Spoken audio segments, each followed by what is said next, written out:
This is the Rebel Call channel. Welcome to today's show.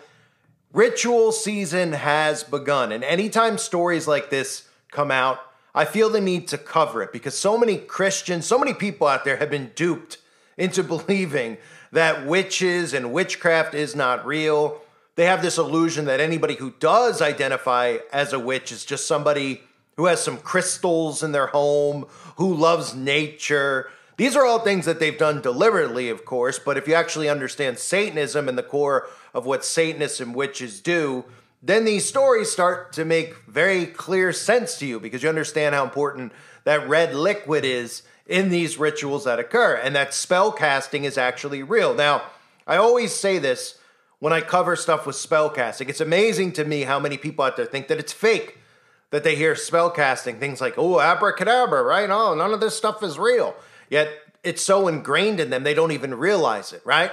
They've seen all these movies that are about spell casting from Harry Potter. They get indoctrinated with witchcraft at a young age. Almost every single movie that Disney's ever produced has a tie-in to magic, not to mention the Magic Kingdom. All the themes in the movies have to do with magic. The glass slipper from the Rose and Beauty and the Beast, right? The apple, magic mirror. We can go on and on and on. Everybody should know this. So there's always been a mass indoctrination, even going back to stories like Hansel and Gretel, right?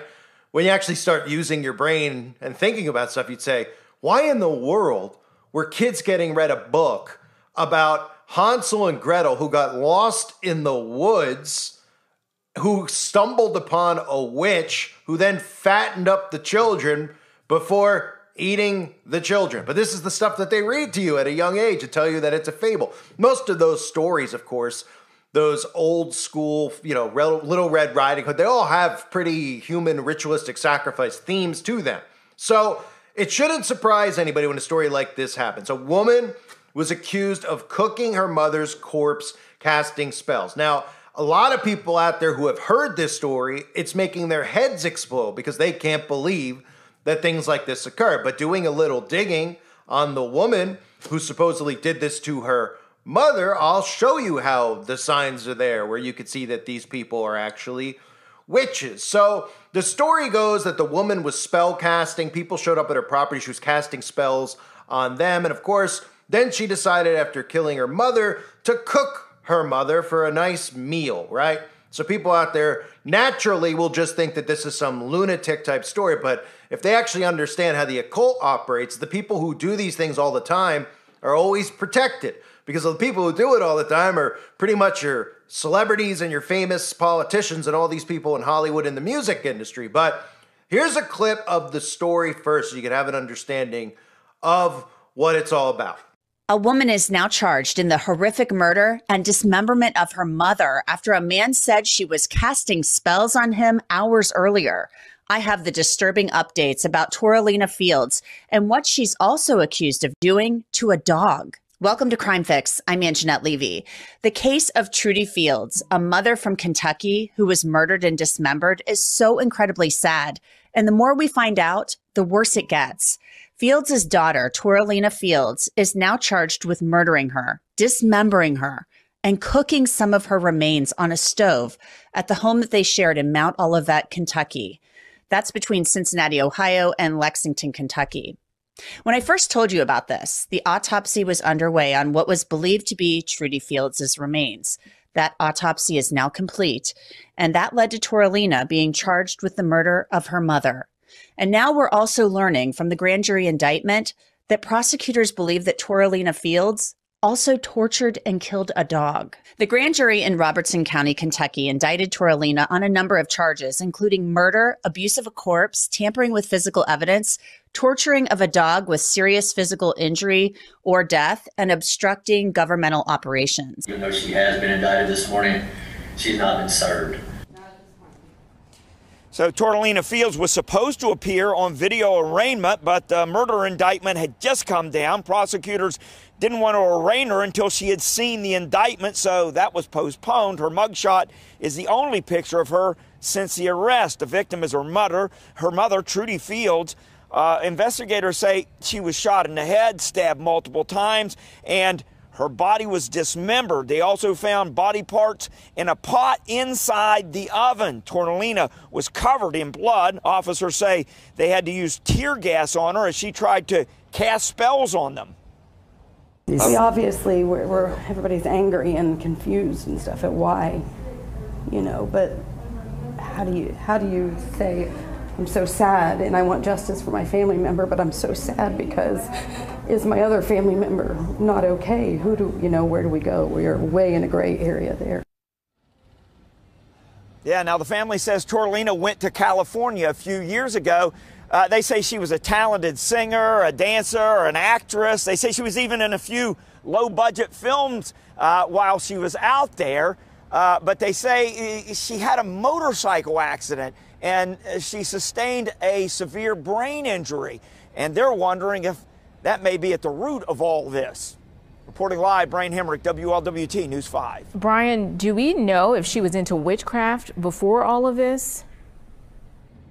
Yeah, we talked to the family about that. They say they were aware she was into witchcraft even before the motorcycle accident, but they say they didn't realize she had come back from California until all of this happened. Ashley?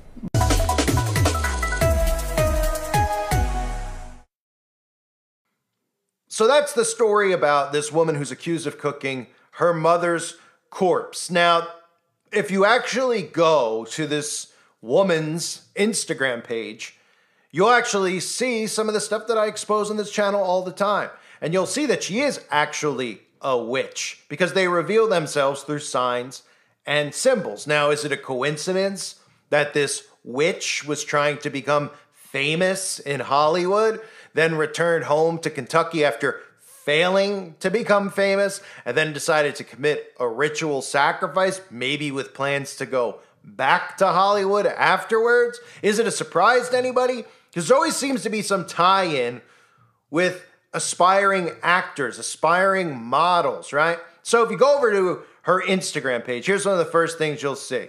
You scroll through, and this is her, even though it doesn't look like the mugshot, not that it looks much better, but this is the same exact person. This has been verified that this is the same person. Obviously, makeup makes a big difference, and I guess a wig or two make a big difference because she doesn't have her, here she has her clown paint on, and her mugshot, she doesn't. So is this a coincidence? Because this is obviously a very staged photo, and you look at the back of her shirt, she's got that pyramid on the back of her shirt. Is that a coincidence, that pyramid with that eyeball on it? Isn't it just kind of weird? What is she, like the dollar bill? Is she a fan of all of these other celebrities who love to hold their hand up over their eye? Or is there a direct tie-in with the Eye of Providence and being a witch or a Satanist and practicing human sacrifice? Well, of course, there is a tie-in to that because people don't coincidentally just wear pyramids with eyeballs on their clothing, okay? Witches and Satanists do, and they get away with it. And it's not just coincidentally on your dollar bill. Somebody didn't just come up with the idea for the design of the dollar bill, and everybody just goes, that's really neat and cool, an eye in a pyramid. Could you explain it to us? And then they said, well, I was just fooling around, and I just, like pyramids. I thought it was a cool shape, and I was just looking in the mirror, and I said, I have a pretty eye, so I drew it that way, right? Does anybody ever think as to why these signs and symbols are around us constantly and there's repetition? No, they don't, because they've been trained not to look at signs and symbols. But signs and symbols reveal who these people actually are. So, coincidentally, of course, this person has the all-seeing eye and the pyramid on a coat, but I'm sure somebody out there will defend her, just like I'm sure somebody out there will defend her. Here she is on a black and white Masonic checkerboard floor doing some type of a photo shoot here, right? Now, just because this isn't a famous person that nobody really knows about doesn't mean that they're not involved in the occult, because there's lots of people who go out to Hollywood, who learn what it's really about, and they have no problem attempting some of these rituals or joining Eastern Star or joining Freemasonry if they're not already in. Because a lot of them go out there and they think this whole narrative that the government is built, and I say the government because that's who's really built this into people's minds about the American dream, this psyop, right? Oh, you can go out to Hollywood. If you're really pretty, you could be a famous model. If you're a really talented actor, you could be an actor. Then these people go out there. I call it the mouse and the wheel type theory. They chase after something that they could never get.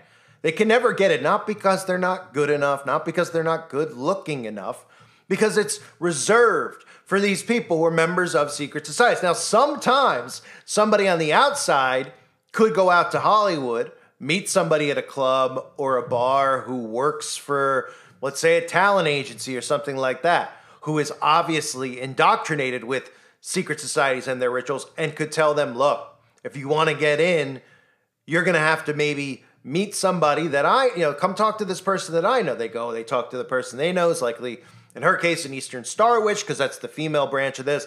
And they start saying, hey, you're going to have to go through ritual, you have to go through things, rites they call them sometimes, but they're really rituals.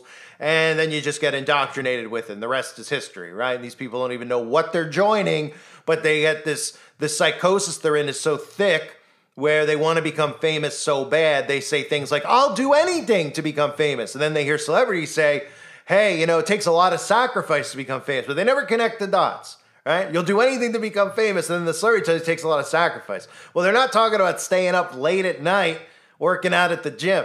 They're talking about literally sacrifice. So here's just a bunch of pictures of her with black and white symbolism around her. Of course, crescent moon symbolism. We always see like the Baphomet. They have an obsession with as above, so below with the crescent moon. And is it a coincidence as well? Because ritual season starts October 13th. For anyone out there that doesn't know, that thinks just Halloween is a satanic day, it's actually a period. It's a season. October 13th to the 31st. You get your numerology with your reversed numbers, 31 and 13. We know 13 is significant to the occult as well, but so is reversals, right? Aleister Crowley and his law of reversals. So the 13th to the 31st. It's a coincidence, too, that this is another story that's out there, by the way, that the Satanic Temple has opened a religious abortion clinic promoting abortion ritual. Is anyone out there starting to see how this works? How important this red liquid is to these monsters? How they thrive off of it? They pretend that they care about reproductive, right? That's their number one issue, the Satanic Temple. They want to make sure people can get abortion. That's it. But nobody connects the dots with, why are they so obsessed with that? Why are they so obsessed with just this specific thing? It's their number one obsession because they care so much about women, right? But then when you look at the origins of Satanism and you look at how important the blood of a child, and then you say, oh, wow, yeah, there might be something to it, right? So we're seeing Satanism all around us every day. It's just a matter of how people are perceiving these stories that are out there. A lot of people see the story about the witch, right? She cast spells on the men that showed up on the property.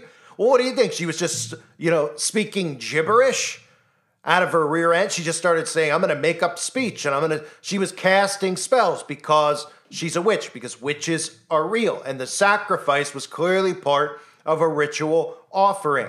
You don't just do something like that, okay?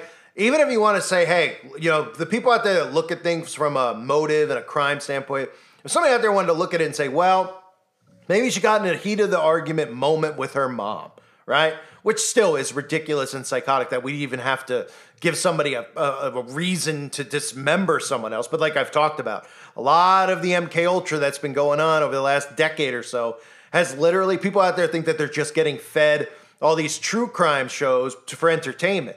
They're programming people on how to kill and how to dismember, because back in the 90s, when we first started hearing some dismemberment stories, it was a huge thing. The whole Dahmer thing was a huge thing because of the dismemberment, how he kept and preserved the body, that kind of stuff. It was people's heads blew up. Now it's like every time you hear any kind of a story, a domestic, the husband and wife, and the husband ended up going after the wife or vice versa, and they cut their head off. And you're just like, what? Wait a minute, it's one thing even, you can't even defend the action of killing somebody else, but they're telling me that after doing so, they cut their arms off, their legs off, their heads off. They know how to do this, right? Because they've been taught to do this without realizing. And all these crime shows, they show the guy, right? Oh, he went to Walmart, he got a circular saw, and then he went home and he did it. I mean, they're literally training people on how to do these things, right? It's incredible. So you're telling me that then after all these things that this girl does with her mother, you can look at the connection to Hollywood, you can take it for what it's worth. You want to sit there and you want to say, well, she probably just wore a coat that had an eyeball on it. Oh, the black and white stuff, I don't believe that either. And okay. Why would you be cooking it I mean, this is literally like what Witchcraft 101, right? Puts it in a pot and puts it in the oven. Now, one of the stories they're trying to circulate now, of course, is that she had mental health problems because, again, they don't want you to think that witches actually exist and perform ritual sacrifice. But if you actually understand, whatever your take is on the witch trials and stuff, because, of course, there's multiple takes on the witch trials and who was really killed during the witch trials. Many believe Christians were. But let's just take the notion of how witches were getting exposed and Christians were going after witches and witches were getting run out of towns. Do you think they were doing it just because they smelled really bad and had armpit hair? They were doing it because this is what witches were doing. They were caught doing it. Not to mention the fact that this girl supposedly was also involved in doing something with animals. Animal sacrifice was mentioned, and who gets a direct tie into that? Witches and Satanists do as well. Now, they'll stand there and say that that's all make-believe, because when stories like this come out, all they need to do is say, oh, she fell off a motorcycle and hurt her head. Oh, so she suddenly learned how to spell cast because she fell off a motorcycle? Because that's the story now. They're saying, well, she had some problems. She had to come home. She had some mental problems. She fell, hit her head really hard. Also, then she magically learned how to spell cast, right? Because the people who came on the property we're talking about spellcasting. So you look at the mental health aspect and you say, well, maybe she just snapped and her mother had a dispute. She was cooking the mother. She was spellcasting out in the open. And then connect all the signs and symbols on her Instagram page and you say, well, this is a witch. But why does the media never cover this stuff like, hey, this is actually happening all around us? Because they don't want you to think that witches actually exist. They want you to think that witches are victims. Oh, these Christians that went after the witches all those years ago. Oh, it was a witch hunt. It was a witch trial, right? They want you to believe that they don't exist. But the ironic thing is they've been training you since you were a child to actually believe in witches existing, because these books like Hansel and Gretel talking about witches, like I said, all the Disney movies that talk about witches.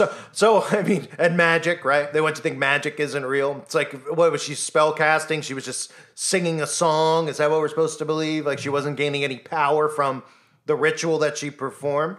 This is a common occurrence. These things are common occurrences. Over the years, I've covered many different stories. There was one in Texas a couple of years ago with two guys that did a ritual, at 666 on the wall. It happens a lot. But what doesn't happen is people aren't explained by the media that these cults are dangerous and they exist. They tell you, well, there should be religious freedom for these people. Well, the reason that there wasn't freedom for these people is because they were killing people, right? So we literally had cults of people who were committing mass human sacrifice rituals on multiple people who were unsuspecting at the time that they were hanging out with people in the occult. So they don't want you to know that. They want you to think that the story's shocking. We haven't heard things like this, right? There's the other story out there that I talked about recently, too. Don't forget about that story, the Delphi murders of the two girls who were on a trail, because the guy who's supposedly on trial for it says he didn't do it, which, okay, he says he didn't do it. We'll have a trial. That's the way it works, apparently, here in America, even though who could even trust that? But he claims that it was part of a Freemasonic ritual that occurred. And they even say that they found the hair of somebody that didn't match him on the girls' bodies, right?